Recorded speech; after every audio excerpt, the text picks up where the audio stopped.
পুরাকালে ভারতবর্ষের উত্তর দিকে কন্যাকুব্জ নগরে ক্ষত্রিয় রাজা গাধী শাসন করতেন। রাজা গাধীর কন্যা সত্যবতী ছিলেন অপূর্ব সুন্দরী। রাজকন্যা সত্যবতী বিবাহযোগ্যা হলে রাজা গাধী কন্যার জন্য উপযুক্ত রাজপুত্রের খোঁজ করতে থাকেন। এমন সময় একদিন ব্রহ্মার মানসপুত্র ঋষি ভৃগুর বংশধর মহারিষি ঋচিক রাজসভায় এসে উপস্থিত হন। মহারাজা গাধীর জয় হোক। প্রণাম মনিবর। প্রণাম। আসন গ্রহণ করুন। আসন গ্রহণ করবার জন্য আমি এখানে আসিনি মহারাজ, এসেছি একটি অনুরোধ নিয়ে। কি অনুরোধ বলুন মনিবর। আপনার অনুরোধ আমার কাছে আদেশের সমান। মহারাজ, আমি রাজকন্যা সত্যবতীর রূপে মোহিত হয়েছি। আমি আপনার কন্যাকে বিবাহ করতে ইচ্ছুক। আপনার সম্মতি পেলে বাধিত হই। মহামুনি ঋচিক রূপে গুণে ধর্মে সব দিক থেকেই সুপাত্র, কিন্তু তিনি নিতান্তই দরিদ্র। রাজকন্যা সত্যবতী দরিদ্র ঋষির সাথে সংসার করবে কি করে? এদিকে ঋষিকেই বা আমি মানা করব কিভাবে? এ তো দেখি উভয় সংকট। না, আমাকে অন্য কোনো উপায় ভাবতে হবে। মহারাজ, আপনি কি কিছু ভাবছেন? আমি আপনার মতামতের জন্য অপেক্ষা করে আছি। না ঋষিবর, আমি ভাবছিলাম অন্য কথা। আমার বংশের প্রচলিত রীতি আছে যে রাজকন্যাকে বিবাহের জন্য পাত্রকে বিবাহপণ দিতে হবে। আর সে বিবাহপণ খুব সাধারণ তা কিন্তু নয়। আপনি ত্যাগী ঋষি, আপনার পক্ষে এই পণ সংগ্রহ করা।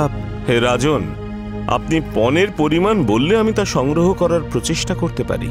রাজকন্যা সত্যবতীর জন্য আমরা পণ রূপে 1000 দ্রুতগামী ঘোড়া নির্ধারণ করেছি, যে ঘোড়াগুলোর একটি কানের ভেতর দিকটা লাল আর বাইরের দিকটা কালো। আমাকে আপনি ক্ষমা করবেন, আমি জানি এরকম 1000 ঘোড়া সংগ্রহ করা খুবই কঠিন কাজ, কিন্তু রাজকন্যা সত্যবতীকে বিবাহ করতে চাইলে এই পণ আপনাকে সংগ্রহ করতেই হবে। বুঝতে পেরেছি। আমাকে এবার বিদায় দিন মহারাজ। আমি পণের জন্য উপযুক্ত ঘোড়া সংগ্রহ করতে যাচ্ছি। আশা করি খুব শীঘ্রই আবার আমাদের দেখা হবে। প্রণাম। প্রণাম। ঋচিক মুনি নিশ্চয়ই এই পণের ঘোড়া সংগ্রহ করতে পারবেন না। তিনি হয়তো আর এদিকে আসবেন না। যাক, আমি নিশ্চিন্ত হলাম। আমার কন্যাকে আমি কোনো রাজপুত্র দেখে বিবাহ দিতে পারব, যেখানে আমার কন্যা সুখে সংসার করতে পারবে। মহামুনি ঋচিক প্রথমেই বুঝতে পেরেছিলেন যে মহারাজা গাধীর কথা মতো বিবাহের পণের জন্য 1000 বিশেষ ধরনের সাদা ঘোড়া সংগ্রহ করা সম্ভব নয়। এদিকে পণ সংগ্রহ করতে না পারলে রাজকন্যা সত্যবতীকে স্ত্রী রূপে পাবেন না। তাই ঋচিক মর্তলোকে সময় নষ্ট না করে স্বর্গলোকে যাত্রা করেন এবং বৃষ্টির দেবতা বরুণের সাথে দেখা করেন। প্রণাম বরুণ দেব। বলুন ঋষিবর, আপনার এখানে আগমনের কারণ বলুন। আমি বিশেষ সহায়তা পাওয়ার আশায় আপনার কাছে এসেছি। আশা করি নিরাশ হব না। বলুন, কিভাবে আপনার সহায়তা করতে পারি? হে বরুণ দেব, আমি কন্যাকুব্জ নগরের রাজা গাধীর কন্যা সত্যবতীকে বিবাহ করতে চাই। রাজা গাধী রাজকন্যা সত্যবতীর বিবাহ পণ হিসাবে 1000 দ্রুতগামী সাদা ঘোড়া দাবি করেছেন, যাদের একটি কানের ভেতরের অংশ লাল আর বাইরের অংশ হবে কালো। আমার বংশের প্রচলিত রীতি আছে যে রাজকন্যাকে বিবাহের জন্য পাত্রকে বিবাহপণ দিতে হবে। আর সে বিবাহপণ খুব সাধারণ তা কিন্তু নয়। আপনি ত্যাগী ঋষি, আপনার পক্ষে এই পণ সংগ্রহ করা। হে রাজন, আপনি পণের পরিমাণ বললে আমি তা সংগ্রহ করার প্রচেষ্টা করতে পারি। রাজকন্যা সত্যবতীর জন্য আমরা পণ রূপে 1000 দ্রুতগামী ঘোড়া নির্ধারণ করেছি, যে ঘোড়াগুলোর একটি কানের ভেতর দিকটা লাল আর বাইরের দিকটা কালো। আমাকে আপনি ক্ষমা করবেন, আমি জানি এরকম 1000 ঘোড়া সংগ্রহ করা খুবই কঠিন কাজ, কিন্তু রাজকন্যা সত্যবতীকে বিবাহ করতে চাইলে এই পণ আপনাকে সংগ্রহ করতেই হবে। বুঝতে পেরেছি। আমাকে এবার বিদায় দিন মহারাজ।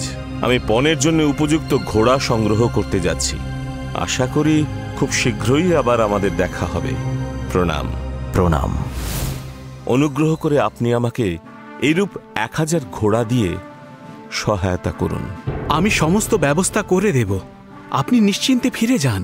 মর্তলোকে গিয়ে গঙ্গা নদীর তীরে ঘোড়াদের আহ্বান করলেই আপনার সামনে 1000 দ্রুতগামী সাদা ঘোড়া জল থেকে উঠে আসবে, যাদের একটির কানের ভেতরের অংশ লাল আর বাইরের অংশটা কালো হবে। অসংখ্য ধন্যবাদ বরুণদেব, প্রণাম। ওং বরুণদেবায় নমঃ। ওং বরুণদেবায় নমঃ। ওং বরুণদেবায় নমঃ। ওং বরুণদেবায় নমঃ। মহারিষি ঋচিক স্বর্গলোক থেকে ফিরে গঙ্গা তীরে দাঁড়িয়ে বরুণদেবকে স্মরণ করে ঘোড়াদের আহ্বান করেন। গঙ্গার জলের মধ্য থেকে 1000 দ্রুতগামী সাদা ঘোড়া উঠে আসে। রাজা গাধির দাবি অনুসারে পনের 1000 দ্রুতগামী সাদা ঘোড়া এনে দেয় ঋষি ঋচিক। এর ফলে মহামুনি ঋচিকের বিবাহ প্রস্তাব অস্বীকার করার উপায় ছিল না রাজা গাধির। তাই শুভ দিন দেখে ঋচিকের সাথে রাজকন্যা সত্যবতীর বিবাহের আয়োজন করা হয়।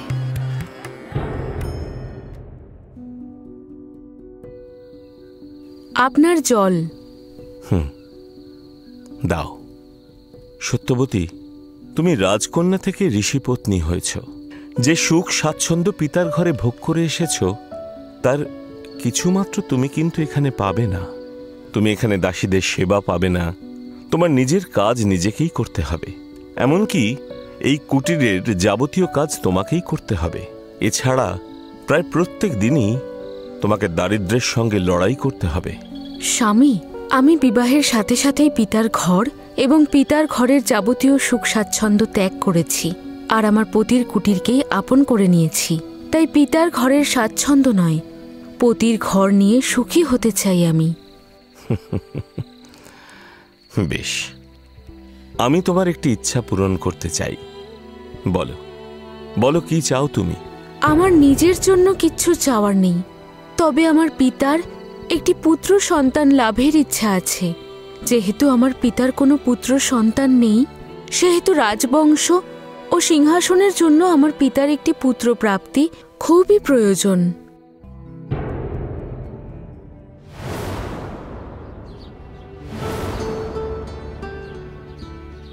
সত্যবতী, সত্যবতী, এসো এদিকে। বলুন স্বামী। এই 2 পাত্রে তোমার এবং রানীমার জন্য পরমান্ন আছে।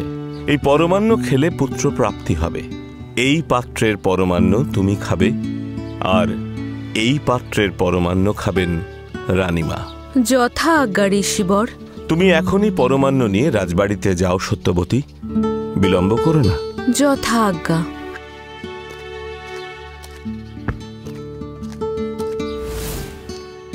সত্যবতী রানীমাকে মহামুনি ঋচিকের পাঠানো পায়েসের কথা বলে। এই 2 পাত্রে তোমার এবং রানীমার জন্য পরমান্ন আছে। এই পরমান্ন খেলে পুত্র প্রাপ্তি হবে। এই পাত্রের পরমান্ন তুমি খাবে, আর এই পাত্রের পরমান্ন খাবেন রানীমা। কিন্তু রানীমা যে পায়েস সত্যর জন্য মহামুনি ঋচিক প্রস্তুত করেছিলেন, সেই পায়েস নিজে খাবেন বলে জানান। সত্যবতী তাতে রাজি হয়ে যান। কিন্তু পায়েসের এই পাত্র বদল ভবিষ্যতে কতটা প্রভাব ফেলতে চলেছে সেটা সম্পর্কে অবগত ছিলেন না তারা দুজনেই। মহামুনি ঋচিক যোগ বলে জানতে পারেন যে রানীমা ও সত্যবতী একে অন্যের পায়েস খেয়েছেন। ঋচিক ভবিষ্যতের কথা ভেবে আতঙ্কিত হয়ে পড়েন, কারণ দুজনের জন্য প্রস্তুত করা পায়েস খাওয়ার ফলাফল ছিল সম্পূর্ণ আলাদা। আজ যা হলো তা আমি কখনোই আশা করিনি। কি হয়েছে ঋষিবর?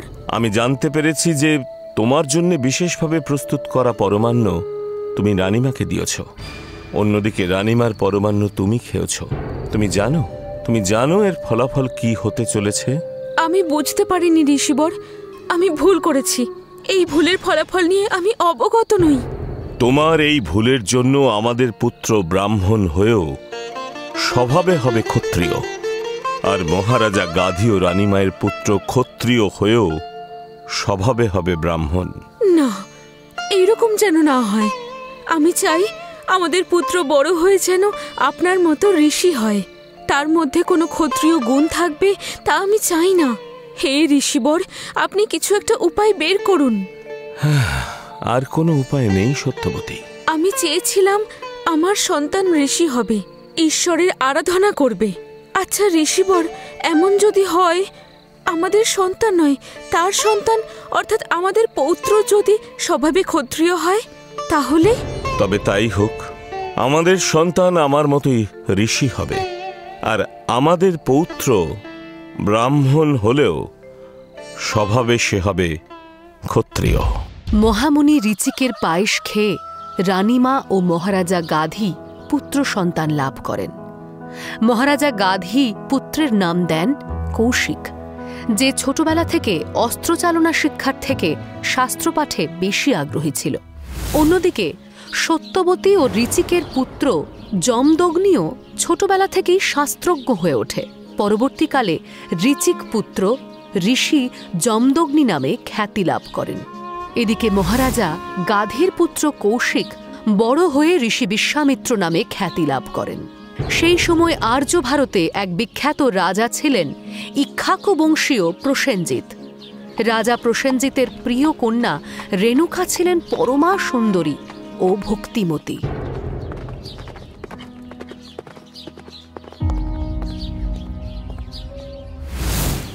জল পড়ে গেল, কিন্তু আমার যে এখন পুজোর জন্য জলের প্রয়োজন। আমি নদী থেকে জল এনে দিচ্ছি ঋষিবর।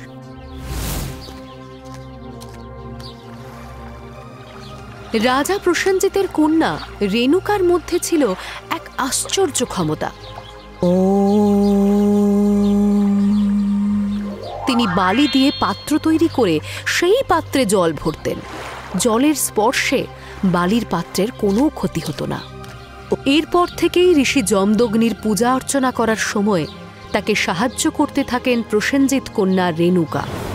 রেণুকার রূপে গুণে মুগ্ধ হয়ে ঋষি যমদগ্নি রাজা প্রসেনজিতের কাছে রেণুকাকে বিবাহের প্রস্তাব দেন।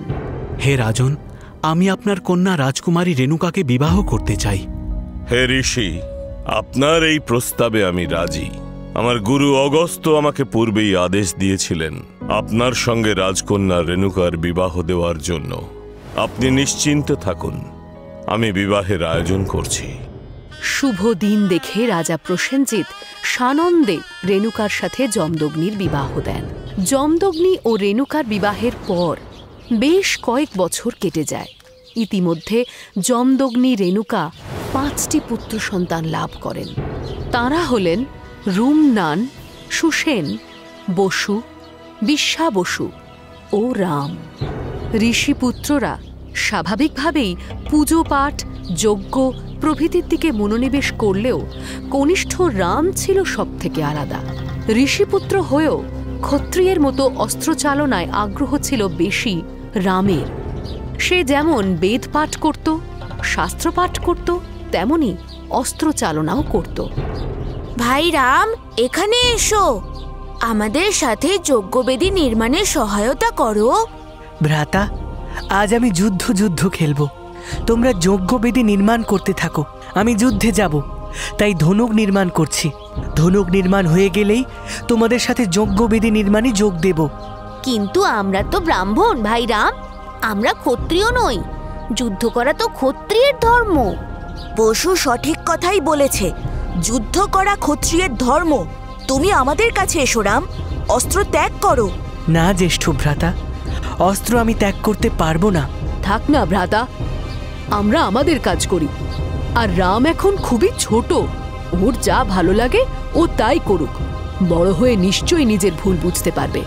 তখন আর ক্ষত্রিয়ের মতো আচরণ করবে না, তখন শুধুমাত্র শাস্ত্রপাঠই করবে। দেখতে দেখতে সময় কেটে যায়। যমদগ্নি বৃদ্ধ হয় আর ঋষিপুত্ররা যুবক হয়। ওম নমঃ শিবায়, ওম নমঃ শিবায়, ওম নমঃ শিবায়। রাম বড় হয়ে গন্ধমাদন পর্বতে এসে দেবাদিদেব মহাদেবের তপস্যা শুরু করে। প্রবল ঠান্ডা, ঝড়, বৃষ্টি ও সমস্ত রকম প্রতিকূলতার সাথে লড়াই করে রাম এক মনে তপস্যা করতে থাকে। ওম নমঃ শিবায়, ওম নমঃ শিবায়, ওম নমঃ শিবায়। বৎসরাম, প্রভু প্রণাম। আমি তোমার তপস্যায় সন্তুষ্ট হয়েছি। বলো, কি বর চাও তুমি? আমি আপনার কাছে অস্ত্র শিক্ষা লাভ করতে চাই। অনুগ্রহ করে আমাকে আপনার শিষ্য করে নিন প্রভু। বেশ, তবে তাই হোক। আমি তোমাকে শিষ্যরূপে গ্রহণ করলাম। আমি তোমাকে অস্ত্র শিক্ষা দেব।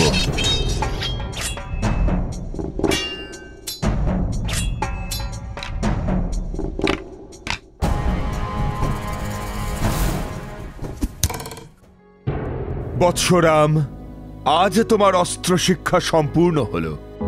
তোমার প্রচেষ্টা ও একাগ্রতার ফলে আজ তুমি পৃথিবীর শ্রেষ্ঠ যোদ্ধায় পরিণত হয়েছ। আমি তোমার উপর খুবই প্রসন্ন হয়েছি, তাই আমি তোমাকে উপহার স্বরূপ কিছু অস্ত্র দেব। এই নাও, এই হলো হরধনু। এই ধনুককে পরাজিত করতে পারে এমন শক্তি জগতে নেই। আর এই নাও আমার কুঠার, যার আরেক নাম পরশু। এই পরশুই হবে তোমার প্রধান অস্ত্র। আর এই পরশুর সাথে তোমার নাম জুড়ে তুমি পরশুরাম নামে জগতে পরিচিত হবে। প্রণাম মহাদেব, প্রণাম। তথাস্তু। মাতা, পিতা। কে? ও পুত্র রাম। প্রণাম পিতা, প্রণাম মাতা। পুত্র, তোমার তপস্যা সফল হয়েছে? হ্যাঁ পিতা, আমার তপস্যা সফল হয়েছে। দেবাদিদেব মহাদেব আমার তপস্যায় সন্তুষ্ট হয়ে আমাকে অস্ত্র শিক্ষা দিয়েছেন।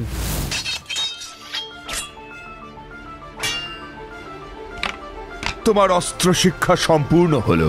আমি তোমার উপর খুবই প্রসন্ন হয়েছি, তাই আমি তোমাকে উপহার স্বরূপ কিছু অস্ত্র দেব। এই নাও, এই হলো হরধনু। আর এই নাও আমার কুঠার, যার আরেক নাম পরশু। এই পরশুই হবে তোমার প্রধান অস্ত্র। আর এই পরশুর সাথে তোমার নাম জুড়ে তুমি পরশুরাম নামে জগতে পরিচিত হবে। অস্ত্র শিক্ষা সম্পূর্ণ হওয়ার পর তিনি আমাকে হরধনু আর এই পরশু অর্থাৎ কুঠার দিয়েছেন। তিনি এও বলেছেন এই পরশুই হবে আমার প্রধান অস্ত্র। আর এই পরশুর সাথে আমার নাম জুড়ে আমি পরশুরাম নামে জগতে পরিচিত হব। যমদগ্নি ও রেণুকার পুত্র রাম পরশুরাম নামে খ্যাতি লাভ করলেন। পরশুরাম ছিলেন শ্রী বিষ্ণুর ষষ্ঠ অবতার। সেই সময় পৃথিবীতে ক্ষত্রিয়দের অত্যাচার খুব বেড়ে গিয়েছিল, তাই ভগবান বিষ্ণু পরশুরাম রূপে ঋষি যমদগ্নি ও মাতা রেণুকার পুত্র রূপে জন্মগ্রহণ করলেন। হে রাম, হে রাম। পিতা, পিতা, পিতা। পুত্র রাম, দেখো, দেখো তোমার পিতাকে কিভাবে হত্যা করেছে ওই পাপিষ্ঠ কার্তবীর্যের পুত্ররা।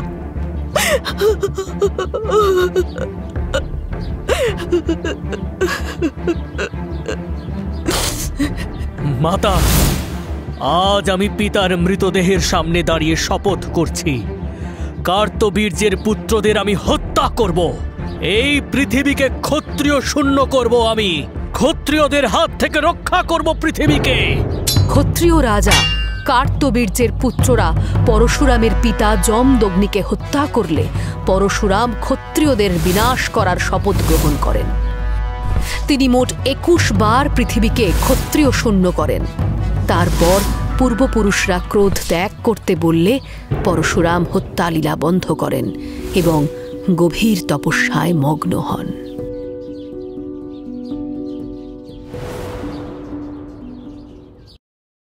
এই রকম রঙিন মজায় মেতে থাকতে সাবস্ক্রাইব করো তোমাদের প্রিয় চ্যানেল রঙিন টিভিকে।